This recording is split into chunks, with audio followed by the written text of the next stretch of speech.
الحمد لله رب العالمين والصلاة والسلام على سيد الأنبياء والمرسلين أما بعد فأعوذ بالله من الشيطان الرجيم بسم الله الرحمن الرحيم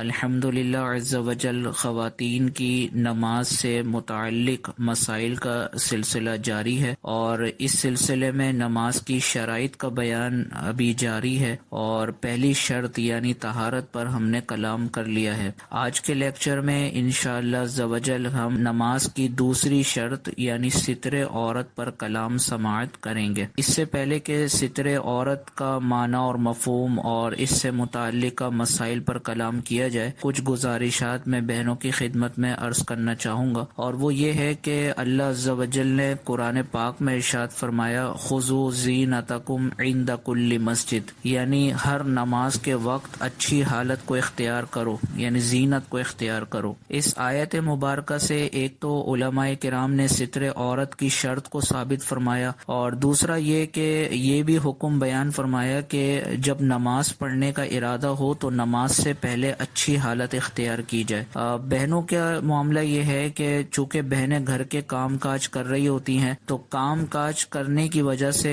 پسینہ آتا ہے، جس کی وجہ سے کپڑوں میں بدن کے اندر اسمیل بدبو پیدا ہو جاتی ہے، اور اسی حالت میں پھر بہنیں وضو کر کر نماز کی ادائیگی شروع کر دیتی ہیں۔ تو ایسی بہنوں کی خدمت میں عرض ہے کہ خدارا اللہ عز و جل کی عبادت ادا کرنے کے سلسلے میں اس قسم کی کوتاہی اور سستی کا مظاہرہ ہرگز نہ کریں۔ یہ اللہ عز و جل کی عبادت ہے۔ اگر کسی عام محفل یا شادی میں جانا ہو تو اس میں شرکت کے لیے خواتین اتنا زیادہ تیار ہوتی ہیں کہ بعض اوقات 2-3 گھنٹے صرف تیاری میں لگاتی ہیں، میک اپ کرنے میں لگاتی ہیں، لیکن جب بات آتی ہے اللہ عز و جل کی عبادت کی تو اس میں سستی اور کوتاہی کا عالم یہ ہے کہ بدبودار کپڑوں کے ساتھ، بدبودار جسم کے ساتھ بس وضو کر کے نماز کے لیے کھڑی ہو جاتی ہیں۔ تو اس طرح ہرگز نہ کیا جائے۔ امام اعظم کی سنت یہ ہے کہ امام اعظم جب رات میں قیام فرماتے، یعنی جب رات کو اللہ عز و جل کی جاگ کر عبادت فرماتے، تو انتہائی اعلیٰ اور عمدہ قسم کا لباس پہنا کرتے تھے، اور آپ فرمایا کرتے تھے کہ میں پسند کرتا ہوں کہ جب میں اللہ عز و جل کی بارگاہ میں کھڑا ہوں تو عمدہ لباس پہن کر کھڑا ہوں، کیونکہ وہ ایک ایسے بادشاہ کی بارگاہ ہے کہ جو تمام بادشاہوں کا بادشاہ ہے۔ تو امام اعظم کی اس سنت کو ملوز رکھتے ہوئے بہنیں بھی اس سنت کو ادا کرنے کی کوشش کریں کہ جب بھی نماز ادا کرنے کا ارادہ ہو تو اپنے لباس کو خوشبودار رکھیں، اور کوشش کریں کہ اگر لباس کوئی کام کاج میں استعمال ہو رہا ہے تو ایک لباس نماز کے لیے علیحدہ رکھیں، تاکہ جیسے ہی نماز کا وقت ہو تو نماز کا جو لباس ہوگا وہ تبدیل کر کے آپ اچھے انداز میں نماز کی ادائیگی کر سکیں، یا کم از کم نماز کے وقت خوشبو وغیرہ کا اہتمام کر کے جس جگہ نماز پڑھ رہی ہیں اس جگہ کو خوشبودار رکھ کے نماز پڑھیں، تو انشاءاللہ عز و جل اس کی برکت سے آپ کو روحانیت بھی حاصل ہوگی اور اللہ عز و جل کی عبادت میں رغبت بھی حاصل ہوگی۔ تو امید ہے کہ اللہ عز و جل کا فرمان خذوا زینتکم عند کل مسجد پر عمل کرنے کی نیت کرتے ہوئے تمام بہنیں اب ہر نماز کی ادائیگی سے پہلے ان تمام چیزوں کا اچھے طریقے سے اہتمام کریں گی۔ اب ہم کلام کرتے ہیں نماز کی دوسری شرط یعنی ستر عورت پر۔ ستر عورت کا مطلب ہے جسم کو چھپانا۔ اب مرد اور عورت دونوں کے لیے شریعت نے الگ الگ مقدار بیان کی ہے، تو ہم یہاں پر عورت کے لیے ستر عورت کی شرط بیان کریں گے۔ تو یہ یاد رکھیں کہ صرف 5 اعضاء ایسے ہیں کہ جن کو عورت نماز میں کھول سکتی ہے۔ ان 5 اعضاء کے علاوہ پورا جسم چھپانا عورت پر فرض ہے، اور وہ 5 اعضاء کون کون سے ہیں؟ چہرہ ہے،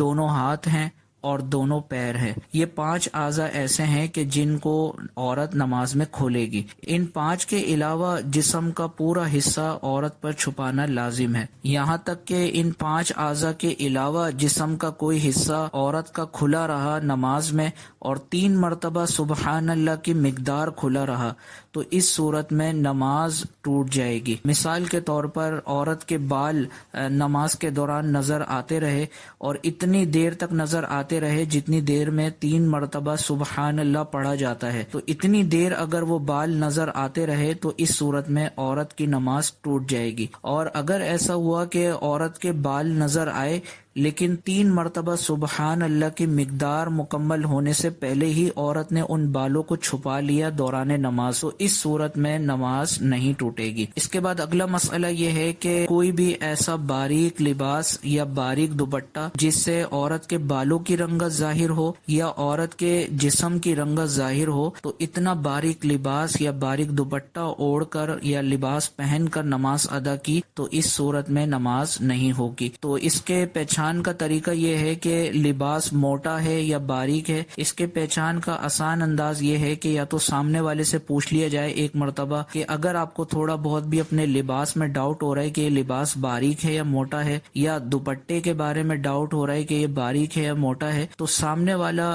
آپ کے لیے بہترین محاسب بن سکتا ہے، امتحان لینے والا بن سکتا ہے۔ تو سامنے والے سے پوچھ لیا جائے کہ کیا اس دوپٹے میں بالوں کی رنگت ظاہر ہو رہی ہے یا جسم کا کوئی حصہ لباس میں سے نظر آ رہا ہے۔ تو اگر سامنے والے نے واقعی یہ جواب دے دیا کہ ہاں اس لباس میں سے جسم کی رنگت ظاہر ہو رہی ہے یا دوپٹے میں سے بالوں کی رنگت ظاہر ہو رہی ہے، تو اب اس صورت میں وہ لباس یا وہ دوپٹہ نماز کے لیے استعمال نہیں کیا جا سکتا۔ اور اس کا دوسرا طریقہ یہ ہے کہ اگر روشنی میں کھڑے ہو کر عضو کی طرف دیکھیں تو اگر روشنی میں جسم کا حصہ کپڑوں میں سے واضح طور پر نظر آ رہا ہے، یا اسی طرح شیشے کے سامنے کھڑے ہو کر دیکھا تو دوپٹے کے اندر سے بالوں کی رنگت واضح طور پر پتہ چل رہی ہے، تو یہ اس بات کی علامت ہے کہ یہ لباس اور دوپٹہ اتنا ہلکا ہے کہ جس میں سے جسم کی رنگت اور بالوں کی رنگت ظاہر ہو رہی ہے۔ تو جیسے ہی یہ کنفرم ہو جائے کہ یہ کپڑا ہلکا ہے تو اب اس کپڑے کو نماز کے لیے بالکل استعمال نہ کیا جائے۔ اس کے بعد اگلا مسئلہ یہ ہے کہ اگر کسی بہن نے چست پاجامہ یا چست لباس پہن کر نماز پڑھی تو نماز ہو جائے گی۔ چست لباس پہننے سے جسم چونکہ کور ہو جاتا ہے، یا اسی طرح پاجامہ جیسے چست پہنا جاتا ہے تو اس سے بھی جسم مکمل طور پہ کور ہو جاتا ہے، تو جسم نظر نہ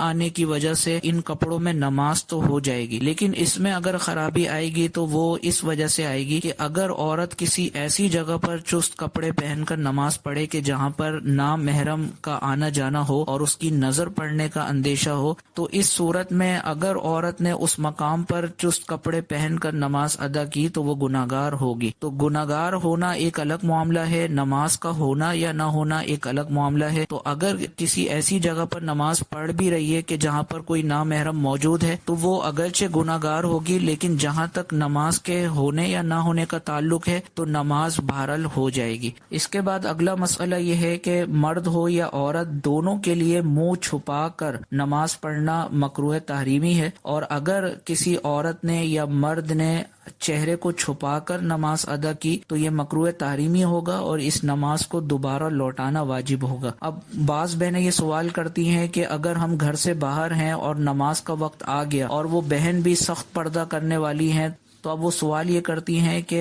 ہم نقاب چونکہ کرتی ہیں اور پردہ سختی کے ساتھ کرتی ہیں، تو کیا ہم نقاب کی ہی حالت میں نماز پڑھ سکتی ہیں یا نہیں پڑھ سکتی؟ تو مسئلہ آپ کو بتا دیا گیا کہ چاہے کتنا ہی سخت پردہ آپ کرتی ہوں، نماز کے سلسلے میں مسئلہ یہی ہے کہ آپ چہرے کو چھپا نہیں سکتی ہیں۔ اگر آپ نے چہرہ چھپایا تو یہ مکروہ تحریمی ہوگا اور اس نماز کو دوبارہ پڑھنا ہوگا۔ اس کا بہترین حل یہ ہے کہ یا تو کوئی ایسی جگہ کا انتخاب کیا جائے جہاں پر کوئی نامحرم موجود نہ ہو یا کسی نامحرم کا آنا جانا نہ ہو، اور بالفرض اگر کوئی ایسی جگہ موجود ہی نہیں ہے اور کسی اوپن ایریا میں آپ کو نماز پڑھنی پڑ رہی ہے، تو اس صورت میں آپ اگر چہرہ کھول کر نماز پڑھیں گی تو آپ گناہگار نہیں ہوں گی، کیونکہ آپ شریعت کے حکم کو مان کر نماز پڑھ رہی ہیں۔ ہاں البتہ کوئی نامحرم آپ کے چہرے کی طرف نگاہ کرتا ہے یا آپ کو نماز پڑھتے ہوئے دیکھتا ہے تو وہ دیکھنے والا گناہگار ہوگا، آپ کے اوپر کوئی وبال نہیں ہوگا۔ اور اس کا ایک اور حل موجود یہ ہے کہ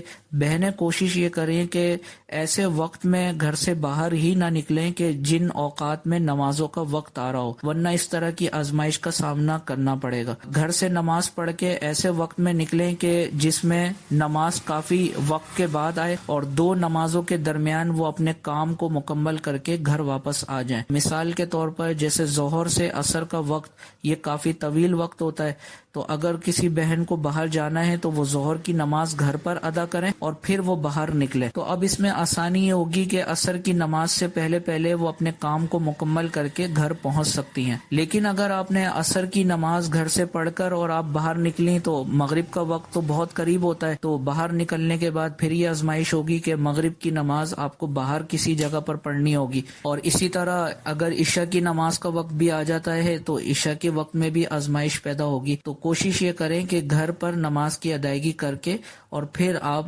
اگر کسی ضروری کام سے باہر جانا ہے تو پھر باہر جائیں۔ لیکن بہرحال حکم شرع یہی ہے کہ نقاب کر کے یا چہرے کو کور کر کے نماز نہیں پڑھی جا سکتی ہے۔ اگر نقاب کر کے نماز پڑھی تو یہ نماز واجب الاعادہ ہوگی۔ اور ستر عورت سے متعلق آخری مسئلہ یہ ہے کہ اگر کسی بہن نے ایسی قمیض پہنی ہوئی ہے کہ جس کے آدھے آستین ہیں لیکن اوپر چادر اتنی بڑی اوڑھی ہوئی ہے کہ تکبیر لگانے سے سلام پھیرنے تک بالکل بھی ہاتھوں کا حصہ ظاہر نہیں ہوگا، تو اس صورت میں ہاف سلیوز والی قمیض پہن کر عورت کے لیے نماز پڑھنا بالکل جائز ہوگا۔ اور اسی طریقے سے اگر کوئی لباس اتنا ہلکا ہے کہ جس سے جسم کی رنگت ظاہر ہو رہی ہے اور لیکن اس میں بھی عورت نے اوپر کوئی بڑی موٹی چادر اوڑھی ہوئی ہے کہ جس کی وجہ سے لباس میں سے جسم کا کوئی حصہ ظاہر نہیں ہو رہا ہے، تو اس صورت میں بھی نماز ہو جائے گی۔ تو امید ہے کہ آپ کو یہ مسائل سمجھ میں آ گئے ہوں گے۔ اللہ عز و جل کی بارگاہ میں دعا ہے کہ اللہ عز و جل ان مسائل شرعیہ کو اچھے طریقے سے سمجھنے اور ان کو آگے پھیلانے کی توفیق عطا فرمائے، آمین بجاہ النبی الامین صلی اللہ تعالی علیہ وسلم۔ آپ دیکھ رہے ہیں PATF Islamic info YouTube channel. مزید اسلامک ویڈیوز کے لیے ہمارا چینل سبسکرائب کریں۔